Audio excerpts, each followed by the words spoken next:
dos seus sentimentos. Trabalha, ó Deus, naquilo que precisa ser trabalhado em seu coração, Deus. Em nome de Jesus, nós oramos, crendo que o Senhor nos ouve e que a tua vontade é boa, perfeita e agradável, e é ela que nós queremos. Amém. Em nome de Jesus. Amém. Amém. Amém. Amém. Deus abençoe, viu? Romanos capítulo 9, versículos 14 a 15. Eu quero falar hoje com vocês como é que a gente fica quando Deus faz escolhas. E a partir da vida de Jesus, a lei então vai perder, segundo Paulo, o seu status. Tá? Por quê? Porque a lei, ela era o critério para se relacionar com Deus. E Paulo chega no momento da sua carta que ele diz: a lei perdeu esse status. A lei não é mais o critério para se relacionar com Deus. Agora a raça humana deve se relacionar com Deus, não por meio da lei de Moisés, mas por meio de Jesus, sendo Jesus Cristo o propósito de Deus para todos os homens, fazer de todos os seres humanos a imagem e a semelhança de Jesus. Bom, e agora? Como que Deus vai tratar Israel? Israel rejeitou o Messias, que por meio dele Deus trouxe para a história. Israel não reconheceu Jesus como Deus e nem reconheceu Jesus como um Deus para todas as nações. E quem lê então Romanos pensa assim: não, parece injusto mesmo que Deus trate alguns de um jeito e outros de outro jeito. Vai me dizer que isso nunca passou pela sua cabeça: ah, mas fulano é possível que Deus vai tratar alguém assim, né? E para complicar mais ainda a nossa vida, Paulo dá 4 exemplos aqui no capítulo 9 de aparentes injustiças. A primeira está nos versículos 6 a 9. Ele fala de Isaac e de Ismael. Quem é Isaac? Isaac é o filho da promessa. Isaac é aquele que Deus falou assim: é esse aí, eu escolhi ele e tal. E quem que é Ismael? Não, Ismael não é o filho da promessa. Certo? E Paulo vai falar disso. Vai usar esse exemplo de uma aparente injustiça. É como se Deus tivesse dito assim: esse Ismael aí, ô Abraão, esse Ismael não, esse Ismael é coisa sua, esse Ismael aí. Minha é o Isaac. O Ismael é coisa sua, cara. Você que Deus não tem isso aí. Não tem nada a ver comigo. Ele não estava nos meus planos. Isaac estava nos meus planos. Parece que Deus está dizendo isso. Mas Ismael não estava nos meus planos. Um outro exemplo que ele dá, além de Isaac e Ismael, é Jacó e Esaú, nos versículos 10 a 13 do capítulo 9. Pensa comigo: 2 crianças no ventre da mãe. E lá no ventre da mãe, Deus escolhe Jacó e diz a Bíblia que ele se aborrece de Esaú. Algumas versões vão dizer que ele rejeitou, mas a palavra mais adequada seria aborreceu-se de Esaú. Ó, como assim? O menino nem nasceu, está no ventre da mãe ainda. Não, mas Deus escolheu Jacó. Amou Jacó, está no versículo 10 a 13 aí. E aborreceu-se de Esaú. E não é porque Esaú tinha feito alguma coisa assim de mal, porque Paulo vai dizer aí que eles não tinham feito nada de bom nem de ruim ainda. Eles nem tinham nascido. Como é que diz uma coisa boa ou ruim? Mas o Senhor escolheu amar Jacó. E diz o texto: aborreceu-se de Esaú. Paulo complica a nossa vida demais. Aí dá um terceiro exemplo, está no verso 17. Ele fala do faraó, lá no tempo do Egito. Ele diz lá, né, o que aconteceu com o faraó? Que Deus endureceu o coração de faraó. E porque faraó teve o seu coração endurecido, Deus enviou 10 pragas ao Egito, para com um braço forte libertar o povo da tirania do Egito. O faraó poderia dizer assim: mas peraí, Deus, foi o Senhor que endureceu o meu coração, né? Se o Senhor não tivesse endurecido o meu coração, eu não teria feito isso aí. O faraó poderia ter dito isso, que é o Senhor que está endurecendo o meu coração. Eu até queria, mas o Senhor endureceu o meu coração. Não parece justo que Deus tenha endurecido o coração de faraó? Então o faraó poderia inclusive pegar o verso 19 do capítulo 9 e dizer assim: eu não tenho culpa, eu estou bem, porque foi o Senhor que endureceu o meu coração. Eu até queria, até tentei.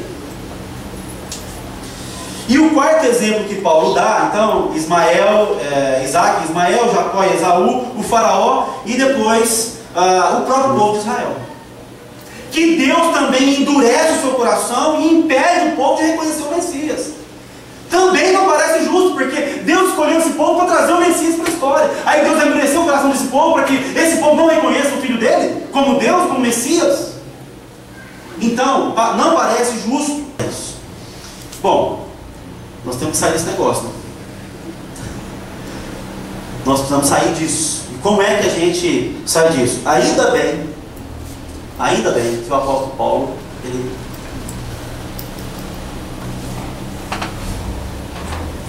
ele escreveu os capítulos 9, 10 e 11 para nos ajudar a sair desse negócio. Tá? Bom, uma boa sugestão para começar a sair desse negócio, dessa ideia de que Deus não é justo, é você começar a ler Romanos 9, 10 e 11 de trás para frente. Você chega em Romanos capítulo 9, aí você vai lá no 11, 32, lê o capítulo 11, verso 32, assimila o que está escrito lá, depois você volta no capítulo 9, e enquanto você for lendo capítulo 9, 10 e 11, você vai repetindo o que está lá no 11, 32. E o que é que está lá no 11, 32? Lá no 11, 32 está isso aqui. Pois Deus colocou todos sob a desobediência para exercer misericórdia para com todos. O que é que o capítulo 11, versículo 32 está nos dizendo? Está nos dizendo que o coração de Deus é um coração cheio de compaixão, de misericórdia e de amor. Ah, não, Deus, aí nós estamos com essa questão. Não parece justo. Mas eu sou tão bonzinho, eu sou tão legal, eu faço tudo certinho. E aí, você vai tratar o outro que não segue o Senhor, que não te ama como eu amo, que não serve o Senhor como meus filhos, do mesmo jeito que trata eu, ou até melhor. Não, Deus não é isso agora. Deus, gente. Quem é que está falando aqui de justiça? Nós estamos falando de graça. Nós estamos falando do Evangelho da graça de Deus. Nós estamos falando da bondade de Deus. Nós estamos falando do amor de Deus. O Evangelho é o Evangelho, não é o Evangelho da justiça de Deus, é o Evangelho da graça de Deus. É o Evangelho do amor de Deus. Então não é justo mesmo que Jesus tenha morrido por todo mundo na cruz. Não é justo. Que um só tenha morrido por todos nós. Mas isso é graça. Foi isso que nos laçou, como cantamos aqui. A graça de Deus. Romanos 11, 32 é o final. É lá no final, onde Deus vai exercer compaixão e misericórdia para com todos. Antes do final, nós temos uma coisa chamada história. Antes do final, nós temos uma coisa, um mundo criado por Deus, e que está sendo redimido por Deus, que nós chamamos de história. E aí nós precisamos pensar o seguinte: Deus não cabe no mundo. Deus não cabe na história. Por isso, o que ele fez? Ele teve que se diminuir. Nas palavras do apóstolo Paulo, ele teve que se esvaziar para vir. Porque Deus não cabe na história. Deus não cabe no mundo criado por ele. Porque o mundo criado por ele é limitado. Então ele teve que se conter, ele teve que se diminuir para caber no mundo que ele criou. No mundo. E Deus teve que se submeter aos limites do mundo criado por ele. Agora, o Deus que se conteve, o Deus que se diminuiu, o Deus que se submeteu aos limites do mundo criado por ele, não é um Deus onipresente, onipotente e onisciente, não é. Vamos pensar em Jesus para você ver. Ele não é onipotente, por quê? Porque em Nazaré não teve fé, ele não fez milagres. Ele não pode fazer isso. Ele diz: não tem fé aqui nesse lugar. Então ele não fez nenhum milagre. Ele não é onipresente. Por que ele não é onipresente? Porque se ele estava em Jericó, ele não estava em Jerusalém. E nesse sentido, o Capitão Kirk é melhor que Jesus, porque ele transporta. Mas Jesus não. Jesus teve que se conter aos limites da história. Você estava num lugar e não podia estar no outro. Você estava no outro e não podia estar no outro. E Jesus não sabia tudo, não era onisciente. Aliás, Jesus sabia muita coisa, né? Começava numa roda assim, sabia o que os caras estavam pensando. Era ou não era? Mas um dia os discípulos perguntam assim: Jesus, será esse o dia da vinda do Senhor? Ele fala: não sei, isso é meu pai, cara. É isso aí, eu não sei. Duas opções: ou ele não sabia mesmo, ou ele mentiu. Qual que você prefere? Eu acho que ele mentiu. Ele não sabia. Não, esse negócio é só o pai, eu não sei desse aí. Então Jesus não era onisciente. Então isso são evidências de que Deus, Ele precisou, Ele teve que se conter nos limites do mundo que Ele criou e que Ele está redimindo. E eis o ponto: dentro desses limites, Deus precisa fazer escolhas. Lembra do filme Todo-Poderoso? Quando ele recebe os poderes de Deus, e aí ele começa a dizer sim para todo mundo.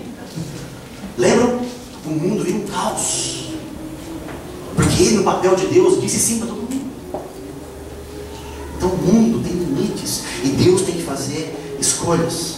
Agora, as escolhas de Deus não significa que Ele ama um e que Ele não ama o outro. Um casal muito bacana casou e teve um filho, o Juninho. Aí esse casal se separou. Aí no Natal, a mãe fala assim: Juninho, passa o Natal com a mamãe. Aí o pai fala assim: Juninho, passa o Natal com o papai. Todo mundo se passa com a sua mãe. E o Juninho tem que escolher quem que ele vai passar o Natal. Se ele passar com a mamãe, ele vai aborrecer o papai. Se ele passar com o papai, ele vai aborrecer a mamãe. Ele tem que fazer. Mas eu acho que Deus não me tratou como eu gostaria.